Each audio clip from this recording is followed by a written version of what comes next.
तो 5 तरह से वो लूट किया। और इस लूट इतना बड़े पैमाने पर लूट होता है, इस पैसा का रॉयल्टी सरकार के खाते में जाता ही नहीं, ये 2 नंबर ढंग से मार्केट में बेचा था। तो ये लूट हुआ। तो जो उसको 5 लाख टन निकालना था वो निकाला 20 लाख टन, और फिर इसका रॉयल्टी नहीं दिया, तो सरकारी राजस्व का घाटा किया, लूटा, कोयला निकाल लिया। अब जो इसको निकालना था 30 साल में, ये निकाल दिया 5-6 साल में।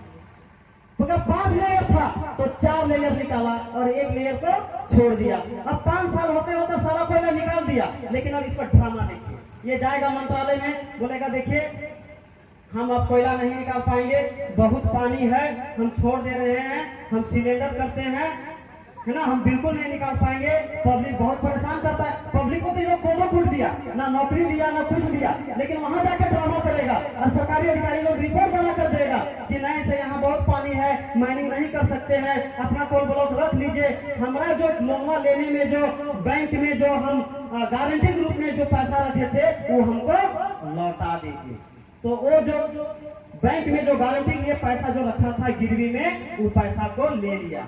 दूसरा ड्रामा फिर क्या करता है कि देखिए हम तो चला नहीं पाएंगे, दूसरा को कोल ब्लॉक दे दीजिएगा, तो हम तो डूब गए साहब, मेरा कर्जा माफ कर दीजिए जो कोयला खदानवा के लिए लिए थे 1000 रुपए।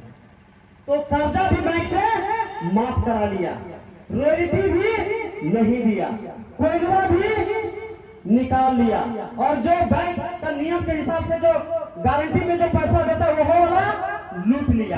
अब उसमें जो एमयू होता है उसमें ये रहता है कि जमीन को समतल करके वापस देना है। तो अब वो क्या कहता है कि हम तो कोल ब्लॉक किए नहीं ना, हम तो डूब गए, हम तो जा रहे हैं, अब दोबारा ही कोल ब्लॉक का जो खोदने आएगा वो समतल करेगा, तो जमीनों को समतल नहीं किया और ऊंचा नीचा पहाड़ पर्वत गधा घोड़ा बना के वो चल गया। तो 5 तरह से वो लूट किया। और इस लूट को आप क्या समझते हैं?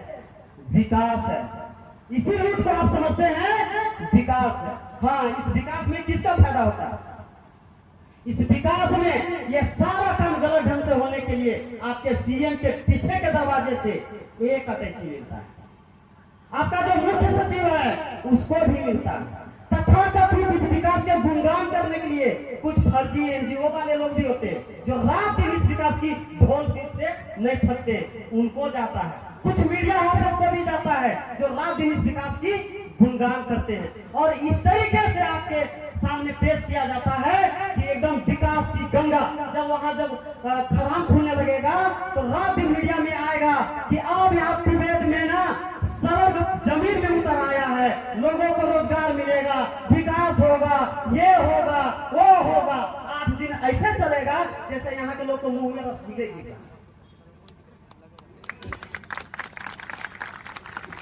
लेकिन सच्चाई क्या है?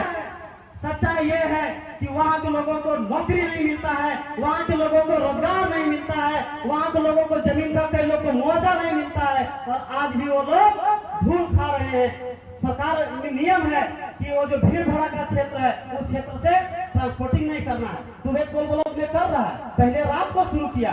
तो ये लोग कोई नियम कानून को नहीं मानना चाहते, हर हाल में आपसे लूटना चाहते। लेकिन ये लोग चाहते तो विकास कर सकते थे, बेईमानी में भी विकास कर सकते थे। जितना भी नई टेक्निकल कार्य है, जितना भी ट्रांसपोर्टिंग का कार्य है, जितना भी अन्य जो मशीन वाला काम नहीं है, उस काम को अगर यहाँ के स्थानीय लोगों को दे दे, जैसे हमारे दादा लोग, ये झारखंड जनरल कामगार यूनियन के लोग मांग कर रहे थे कि टोरी से लेकर सीपुर साइड तक जितना यहाँ पर जो लोडिंग का काम होगा यहाँ का स्थानीय लोग करेंगे तो यहाँ के लोगों को रोजगार मिल जाएगा। लेकिन इन लोग को नहीं मिला। क्यों? क्योंकि मशीन से कमाएंगे तो ठेकेदार बाबू को कमाई बदले होगा, और जब कमाई बदले होगा तो सब साहब के लोग के पास, नेता मंत्री के पास चढ़ावा जाएगा। तो इस चढ़ावा के चक्कर में आपको बेरोजगार किया जाता है। लेकिन ये काम अगर आपसे कराया जाता तो रोजगार मिलता। ट्रांसपोर्टिंग का काम जो एक ठेकेदार को मिलता है, ये आपके लोगों को दिया जाता तो आपको मिलता। और भी बहुत सारे वहां काम है, लेकिन ये कुछ मिलना नहीं है। तो क्यों? आपको बर्बाद कर देना है। आपकी गांव, आपकी जंगल, आपकी जमीन, आपकी भाषा, आपकी संस्कृति, सब कुछ तबाह कर देना है। बस झारखंड को लूट लेना है। आप इस लायक नहीं रहे कि आप उनसे लड़ सके, उनसे आप नियम कानून से बात कर सके, इसलिए आपको बर्बाद कर देना चाहता है। इसीलिए ये लोग करना ही नहीं चाहता। इनके विचार, इनकी मंशा में ही भारी खोट है।